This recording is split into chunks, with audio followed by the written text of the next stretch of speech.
Hey everybody, John Van Dweller here. I know it's been a long time since I made a video. I just happened to go to the channel and check, and it looks like the last time I made a video was on March 13th of this year. I've been thrown up. Unbelievable how long it's been, but today is August 31st, 2019, and I actually made a video last year on this date, and last year at this time I was struggling over this van right here fixing the water pump, which I managed to do despite the obstacles I was presented with. Got it back up and running, but I don't drive this van too much because it really is just kind of on its last leg, and you know, the van is the security. So I've been wanting to make a video, but I keep putting it off, and here we are several months later. I got a new phone and everything, so some of the stuff that I used to look at on YouTube wasn't coming up in the search menu or whatever, so I wasn't watching certain videos, and one of them was Invisible People channel. And I stumbled on that again, and I was watching it, and it really is something to see some of the challenges people out there have to deal with. I consider myself very lucky. Very lucky because I have this van. This van is what separates me from people who sleep on benches and, I don't know, wherever you gotta sleep, you gotta do what you gotta do when you don't have a van. I'm very, very lucky that I have this, and it makes all the difference in the world. Having a place to go to sleep, having a place to go to take a bath. They're very important things, and I would say to anybody out there, if you're going to be confronted with homelessness, you better get yourself a van, whether it's a minivan or a full-size van. That is the key to success of surviving all this, is to get a van. Have that van. Get yourself a gym membership at Planet Fitness, LA Fitness, whatever you got. That way you can take your shower and you can work out too while you're at it. And helps to have a job too. So these are things, you know, having a place to sleep and keeping yourself clean is a good way of keeping your spirits strong, and then keep getting a job keeps the money coming in. Now, for me, I've been doing this for 2.5 years now. It's unbelievable that I've done it this long. I was not intending to do it for more than a year, but here I am, 2.5 years later. From the April 1st was, let's see, 2017, I think it was, that I officially started doing it, but I was actually living in the van prior to that. So I've been out here for at least 2.5 years, and I'm probably going to end up doing it another winter, though I do not want to do another winter. I really desperately need to get another van to do another winter. That's what I like to do. If I could get up about $5,000, I'll buy another van. Alright, so yeah, you gotta have a van, you gotta have a job, you gotta have a gym membership, and you gotta have yourself a Mr. Body Heater if you're living in cold climates. That's just the way it is. Now in my van, nothing's really changed since the last time I made the video, which I talked about the bed that I made, the foam mattress thing. But one of the things I am going to do is, back behind me, I have no shelves. I got those plastic storage containers. They're a pain in the ass, you know. Your clothes are never where you want them to be, and you're always picking and pulling through it. So one of the things I'm going to do is build some shelves back there so I can put the clothes up on it and utilize my space a little better than what I've been doing. Just trying to make things a little bit more comfy in here. I still have my two cars, my other cars, which is one's a Ford Explorer. I took that off the road. The registration expired. I took the insurance off it, save a little money. I still have my Ford Explorer, which is holding up well. You got to do repairs once in a while. That's just the way it is. So let me just recap what I've done since March. What has happened since March? Well, March I had to go out and find another job because the job I have I lost a lot of work because my employer hired another person who was started doing some of the things that I was doing, so I lost a lot of my daytime work. I'm in the funeral business. You don't work 9 to 5 in the funeral business. You work as there's work. So I lost some work. So I went out and was looking for a job, and I got kind of lucky. I went to Lowe's and applied for temporary seasonal help in the garden department, and lo and behold, they hired me. I had to do a background check, a drug check. I passed all of that, and I got hired. And pretty much been doing that all summer long, along with the funeral work and some other side work that I do. And here we are now into the end of August. Lowe's pretty much was stringing me along. They don't tell you exactly, I think, pretty much until the last minute when they don't need you anymore. And they don't come up and say to you and say, hey, I like what you're doing, you want to stay on board. It's not like that. They just say, well, you know, job's going to be over soon. Go online, see what's available, and apply for it, which I don't get. I mean, if they like the employee, why don't they just come up and offer them the job? Why do they put that responsibility on the employee? It's a crazy place to work. I work with some great people, but, you know, like one day I got my schedule screwed up and I didn't come to work by accident, and when I realized I was supposed to be at work, it was too late in the day. Nobody ever called. Nobody ever said anything to me like, hey, where are you, okay? It's like nothing. I came in my next scheduled day and nobody said nothing to me. It was just amazing how it is over there. You could just, they would schedule me 7 o'clock in the morning. I don't work 7 o'clock in the morning, so I would come in at 9 o'clock in the morning. And nobody would say anything.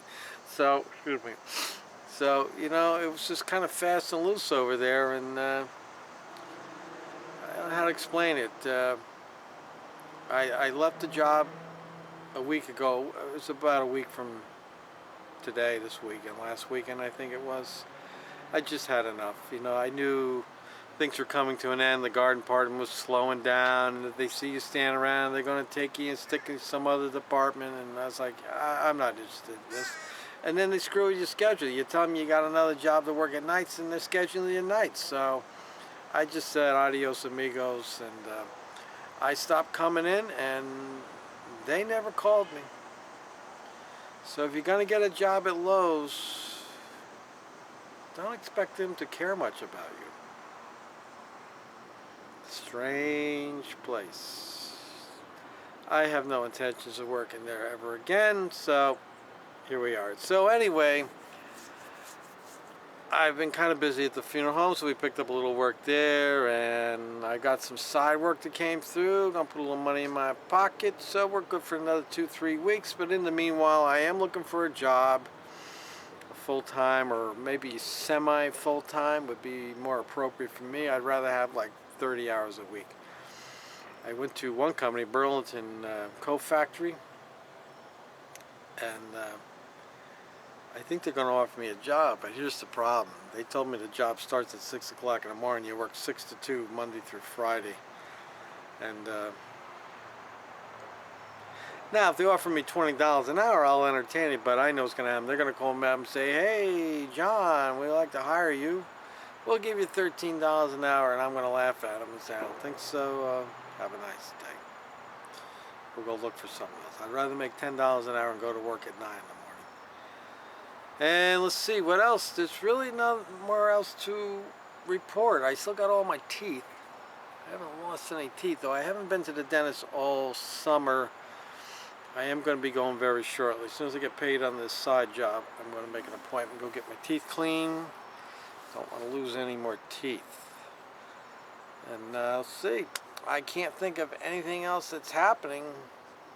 I'm just, you know, the health is holding up. You get little things, aches and pains and things like that along the way. I am 59 years old, so the body isn't like what it used to, and I'm sure living like this is not good for the body. And what else? I'm just, random ideas come to my head. Summertime has got to be the roughest in the van. I don't have windows in this thing, back windows or side windows. And we had a couple hot days here in New Jersey where it got up to 100 degrees and it was like 90 at night. And I got to tell you, there was 2 or 3 nights, it was kind of uncomfortable, but I managed. Really, the hot weather is the worst because there's nothing you can do about it. Wintertime, you can put the heater on and stay warm. So dealing with 5-degree temperatures with a heater is easier than dealing with 90 degrees and no air conditioning in a van with no air circulating. It's tough. And let's see. So the other thing I wanted to talk about, I was watching some of the videos on invisible people, and I tell you, I see so many stories out there, people like myself, or it could be like you, where they get a bump in the road and they lose a job, and next thing you know, they're out on the street. And I tell people all the time, all it takes is one bump in the road and you can be out on the street. Life promises us nothing. And we never know what's going to come at us and blindside us. And you ask yourself, how much money do you have in the bank? If you lost your job, how long could you survive before it all starts falling apart?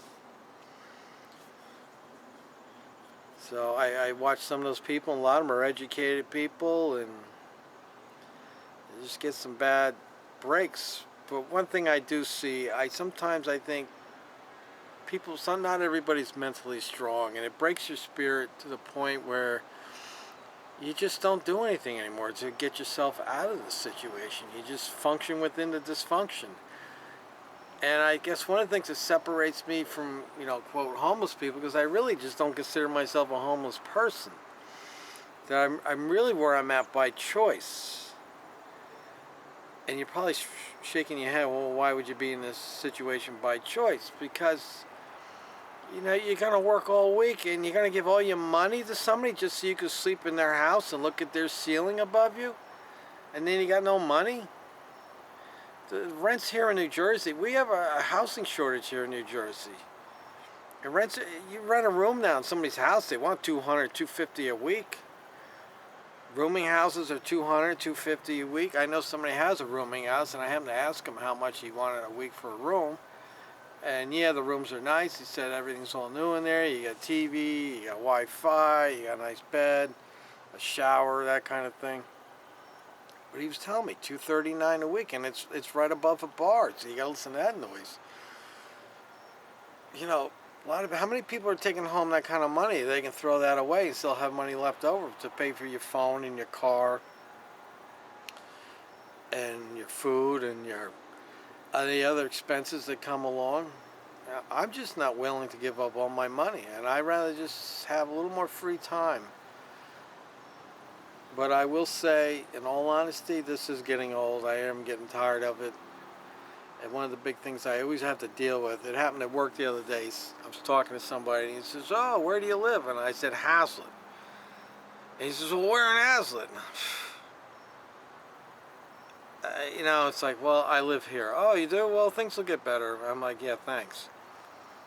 That's the biggest problem I think that I deal with, is when people say, where do you live? And I just say the town, and most people just say, okay, no problem. But then you get the ones that want to know where in Hazlet. Maybe because they live in Hazlet and they want to know where you live. So that sucks. And let's see, again, random thoughts coming through my head, just trying to catch up on things. I have my storage unit.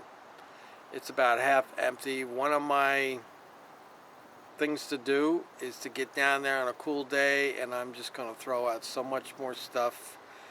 I just really want to get everything out of storage. That's just it's an alligator. It's a $150 a month alligator, my money.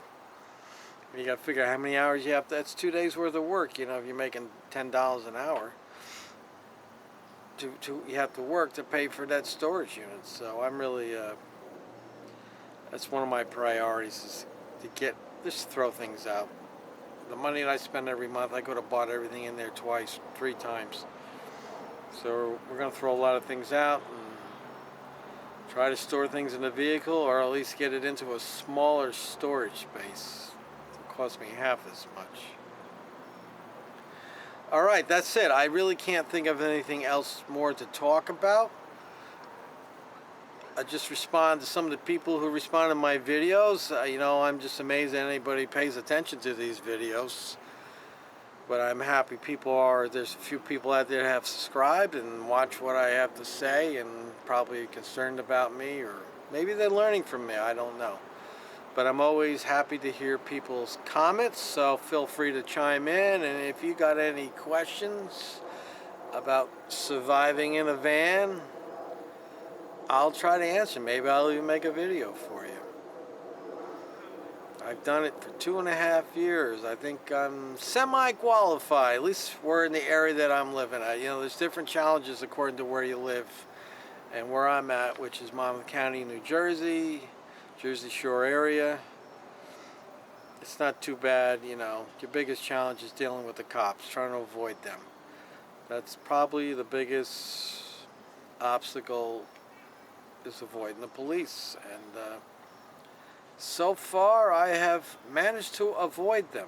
I've only had one interaction with them, and that was over 2.5 years ago. And they kind of had a valid reason for knocking on the van. It was going to be about 6 degrees out at night, and they knew I was there, and they wanted to make sure I was okay. So in hindsight, they really weren't trying to bust my chops. They were just genuinely concerned for my well-being. So thumbs up to them. All right, this is John Van Dweller. I guess I will. You'll see me on the next video I make. I'll try to start making more of them. Till next time, people.